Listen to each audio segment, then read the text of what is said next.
Italian Wine Podcast. Chin Chin with Italian wine people.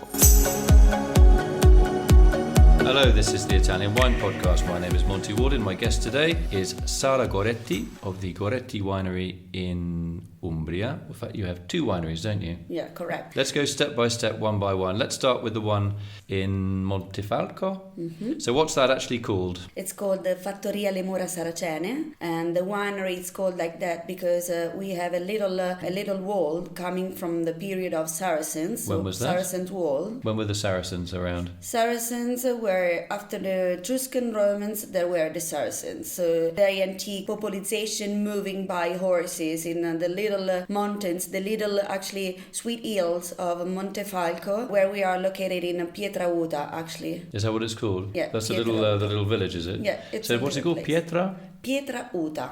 What does that mean, Uta? Uta means that doesn't have a point, but it's a little bit round, probably because... The stone, you mean? Yeah, the Pietra is stones. the stone, yeah? Stones. So was that what they were building the buildings from? Yeah, correct. Okay, and that was the Saracen period? Which is what, that was 1,200 years ago? Yes, roughly? It has been just a while. Okay, so that's the Goretti Winery, so that's in Montefalco. Correct. So let's talk about your vineyards. How large a winery are you? Yeah, the winery actually it's a medium winery considered for the Montefalco size wineries. We are just 16 hectares by property, and they are completely owned by the family. And we are just across the village, so we are just in front of the village, one of the closest common of Montefalco, and then you have Castel Ritaldi and Giano dell'Umbria, and then many others all around. So which village is yours? Sorry, it's a Pietrauta. Pietrauta, okay. And is it on a hill, Pietrauta? It is. Yeah, so it's obviously a military strong point, wasn't it? Yeah. So your vineyards must have very good exposure to the sun, the wind. Perfect. So if you think that we have an east-west exposure, so the winery was born there because we decided. So it's not just because it was there since always. It was an investment that my father and my uncle decided to have about 20 years ago. So what's your father called? My father is Stefano and my uncle is Gianluca. So that's his brother. Yeah. Are they still alive? Yeah, they are. They are the third generation, the man generation, and then there is the pink generation with me and my sister Giulia, and now actually is coming Pier Giorgio. But you're pregnant at the moment. Yes. You've got not very long to go. Wish you every success with that. Thank you. So just tell me a little bit about how things have changed in Montefalco. Obviously, the Sagrantino, the red wine from the Sagrantino grape, is seen as a very tannic, tough, sometimes wine, and obviously the trend now is to drink wines that are a little bit smoother tasting. How are you styling your wine for the international market? That's actually a very interesting question because we have two winemakers, Vittorio Fiore and Barbara Tamburini, one man and one woman, and one with more experience, more than 50 years of harvest, and the other one is more younger, about 35 years of work in the vineyards and at the winery, and they actually are our enological winemaking experts who works with my uncle together, and so we have a part of the family doing always something, and then a support of a specialist and a professional support helper, and actually with them we decided to a very specific table. So once the grapes are picked by hand, they are bring the winery in little cases, and in these little cases we move these cases, the all boxes, the grapes, yeah. the boxes in this first table, a conveyor, a sorting table, and here there are four women selecting the parts and removing any leaves, anything you have, and then there is a sort of escalator that goes to a machine that separates the fruits to the green part from the stem, and then you have another table, the certain table. The second one, it's more precise, so you remove everything that was was not removed before. So the idea is to get clean fruit with no herbaceous... you have the perfection at the end of this first step. And then, as I said, the winery was born like a winery. So it was not like the other winery we own in Perugia that is a very old, and it was before sort of animals and wine. And then we specialize in wine about 40 years ago only. Here we have the hair, it's all perfect with the humidity. Everything is controlled by computer, so it's very technical, very proper. So what about the market? When you know a lot about the international markets, how are things changing for Sagrantino di Montefalco in international markets? What's the feedback that you get? If we consider about 10-15 years ago when I started to work with my family full-time, 100% full-time, I think people Sagrantino, if they can pronounce the name, they will not remember. For sometimes they like Montefalco because they get wrong with Montalcino or something similar, but for sure they didn't know what it was. And now it's getting more well known and people are more interested. They are curious to have this very different and very particular, very peculiar grape. And actually the Sagrantino you will love, or you will not understand the grape, I think, because it's such a tannic grape that or you appreciate the strongness, the powerful of the grape and the wine, of course, or you will never understand what you can have in 10 years, in 15 years. You need to see longer, so to see have long time. So when you go into the market, I mean, what are your biggest markets first of all? Export market, it was since always US. Now we actually are more in the extreme Orient Asia. We really find a very high hand clientele in Japan, our real first market. We are working now in Korea, South Korea, and China in 6 little, because China is not a market. There are many different markets all in one. So we work in 6 markets. And what we do for them, for all our clients, we don't want to change what is the Sagrantino, the real full body, strong, intense, the tannins we were talking before, but we have always 2 years in late release the wine, so you keep longer and you have the wine when it's ready to drink. So when you're going to these markets, is the Sagrantino being drunk on its own or is it being drunk with food? And if it's being drunk with food, which specific foods are people drinking it with? Of course, we can't say always our local food because we have to think a more open mind, more international thinking. Probably a wild born is not always what they are used to cook. So we give them spicy food, intense, or the powerful, the most intense.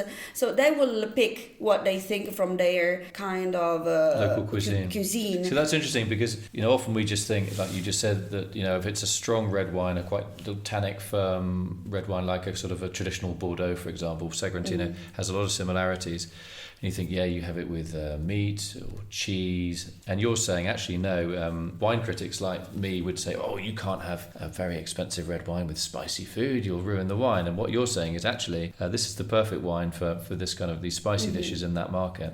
Yeah, I agree. So whatever you are going in South Korea, probably they are going to have a soup with many different kinds of vegetables and different probably kinds of meat all around, all in one piece, and that would be great if it's a strong, intense taste. Of course, if you are going to have paired the Sagrantino with a Japan food, we usually have just a tartare with something, a fish. It's great like that. I think for their taste, they understand that that's for sure the most intense taste they can have. That's the good match for the Sagrantino. So when you say in Japanese, so the fish there, is it a very fatty fish? Is it very flavored, highly flavored fish? Mm-hmm. Could be even a salmon. Sometimes just a salmon would be a great match, but it has to be grilled probably with some spices on top, or not just rare, but probably a little bit overcooked. that helps to make the skin a little bit softer, sweeter. Yeah, sweeter. And then it goes very, very well with the savoury nature of the Sagrantino.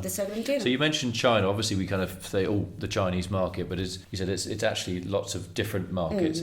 What are the differences within China when you travel around? Where are you going? And again, what are they eating with the Sagrantino? If you are going, for example, in Beijing or in Shanghai, you probably are going to have a very international cuisine. It's very similar to big cities, metropolitan cities, or in Europe, or probably just a few difference, but also very similar to US. If you are going in Chengdu, or if you are going in different areas that they are still not very international, probably they are going to have with some kind of duck that is not the UK duck, that you feel the crispy taste of the skin, but you have an overcooked or sometimes a boiled duck and then put on the oven, that they try to make a little bit more roasted outside, but it's different. But I think it's a good match as well. Probably sometimes they mixed with some pickles, and I will never suggest pickles because of course there is the vinegar that doesn't match very well with Sagrantino, but for their taste I have seen that they like it. So probably different culture, different taste, different habits. So when you come back to Italy, have you tried at home recreating some of these dishes with Sagrantino? Yes, and my very big dream was a few years ago to have them trying our recipes, and that's why we wrote a recipe book. My grandma actually wrote the recipe, and I was traveling all over the world, and I asked to my friends, a chef or sommelier or someone who really is involved in the wine and the food business to support me to make some translations. So today we have a cooking book of Italian recipes, Umbrian actually, very local, translated in 14 languages. A sort of instrument. So all over the world you can travel and say, that's your cuisine, that's a great match. I can suggest with this kind of taste my wines. But if you are curious or you want to try, we can cook together, and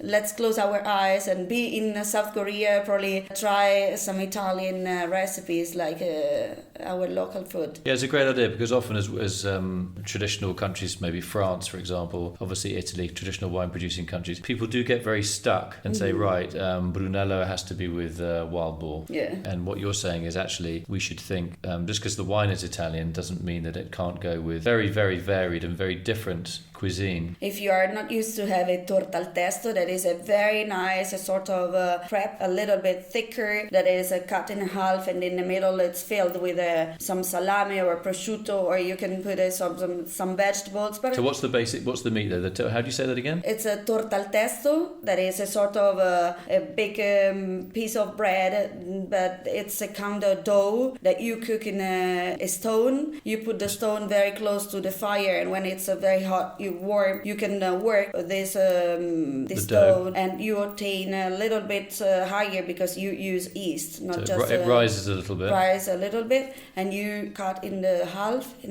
and you can have a slice like a pizza. And you put meat in the middle though. Meat in the middle. So you make the dough. Prosciutto. And what do you do with the stone? You wrap it around the stone? No, you don't wrap. You just have a sort of pizza okay. base. So you make the dough, you roll it, you put it in the oven. Mm-hmm. It rises a little bit, then you slice it. Yeah, correct.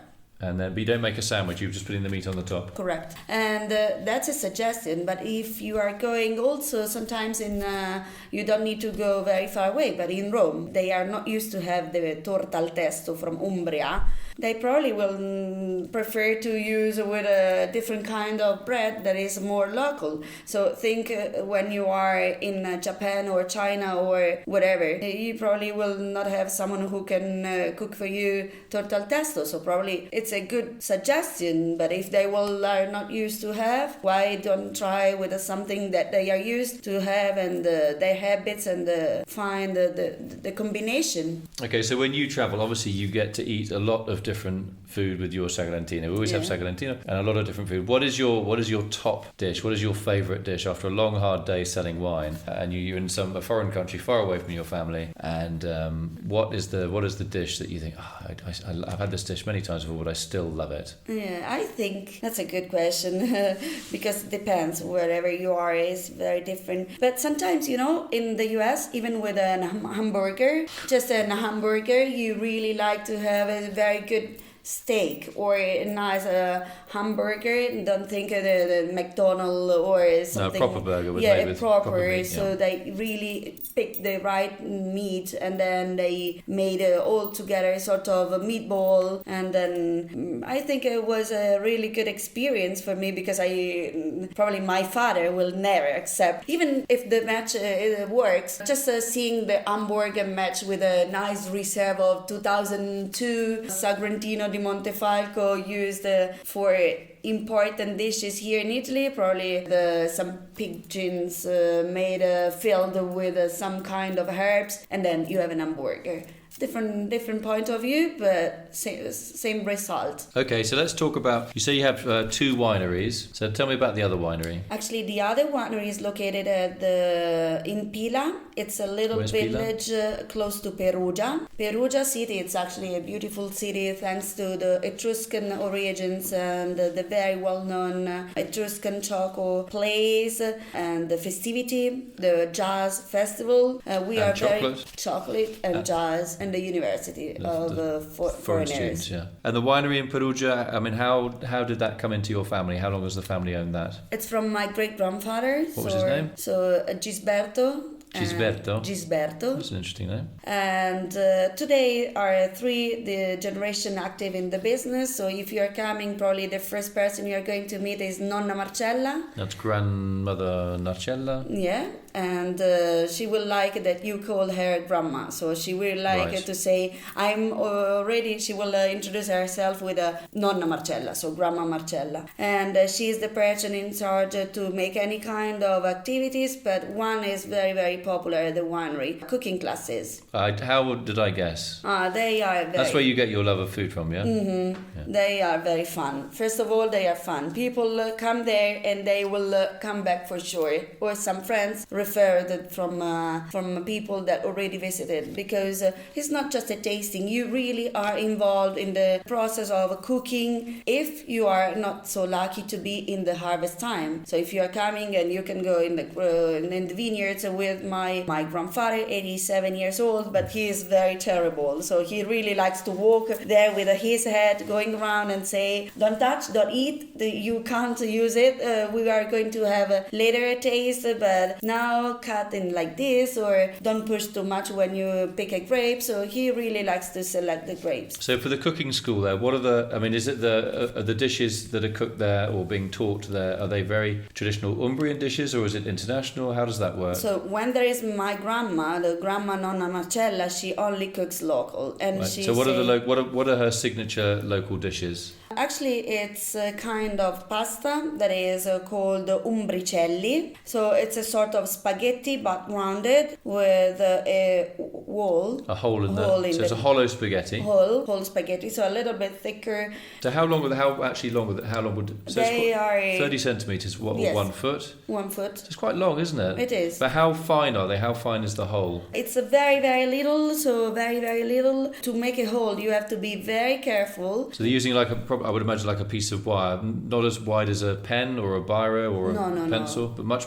smaller. Much more. I think like a needle. Needle. What is a classic sauce for that? That must cook very quickly though. Yes. What, like 3 minutes? Okay, and then the sauce, a classic sauce for that? So it's with meat. We are not vegetarian. Okay, so that would be carne macinata. Mm-hmm. So that would be minced meat. So what would it be? Beef, pig? Usually would be beef, pig, and sometimes also goat. Quite nice. So all 3 mixed together. Yeah. So it'd be quite sort of sweet tasting. Mm-hmm. And then any tomato with that or spices? Yes, of course. Tomato. It's very, very important. So a little bit, not too much. It has to be a lot of sort of arrabbiata. So slightly spicy with the pepperoncino, yeah, with the chili pepper. And what is another signature dish dish of your grandmother? Another one that is very popular is the lasagna. We really like to cook the lasagna. So is that with cheese or without cheese? With. And you're using which cheese for the cheese part? Usually the cheese part, it's a mozzarella on top, and in the middle part is a sort of Parmesan cheese. That's so interesting. it will be easier to be melted, and on top there is more sort of pieces, bigger pieces. So in terms of two of the wines that you make, if you have to suggest two wines for those dishes, what would you choose as a white? If you only had white wine for each of those two dishes, which white grape would you go for? And then if you only had a red wine, which would you choose? So I need 4 wines from you. Okay, that's a big choice because actually we produce quite a wide range of products. But I think first of all I will go with a Trebbiano and Grechetto blend. So Trebbiano Spoletino? It's a Trebbiano Toscano for us. Okay, so Trebbiano Toscano Toscano and Grechetto, or better say Grechetto, but if people prefer to call all over the world, they call the Grechetto. Yeah. But better say when there is a CH, say Grechetto. Pulci in culo. Yeah. Fly in your arse, that's another name for it. Another name. Why would you choose that though? Because it's nice and refreshing? Because it's refreshing with a nice acidity, great minerality. It's quite velvety, but not too much. It's open the door, a nice texture. Okay. Another white wine? Another white wine will be the 100% Grechetto. Okay. That is completely different, much more intense, powerful white, and usually goes well with a white sort of tomato sauce pasta. So even if the pasta is already a little bit sour and a little bit stronger, would be great with a Grechetto. Okay, for the reds? And for the reds, if I have just left 2, I will say the Super Umbrian. I call like that because it's our L'arringatore. It's a blend of 60% Sangiovese, 30% Merlot, and 10% of Ciliegiolo grape. People say cherry grape, but it's a Ciliegiolo. And what's it called again? Just give us the name again. L'arringatore. L'arringatore. What is In Italian l'arringatore? means someone who speaks a lot. After drinking this wine, for sure you are going to talk a lot. Okay. And the statue of L'arringatore was an Etruscan Roman statue that we found in our vineyards in 1567, and today there is a copy inside of the winery, the 12th century castle where the winery is located. And the tower is actually a very antique place where you have tasting rooms, and then upstairs we do wine therapy. We do the extraction of polyphenols, and people can enjoy not just on your glass but also on your skin. So how do you make these? So you talk about wine therapy. What does that mean? Wine therapy, it's not a real therapy. It's actually an elixir of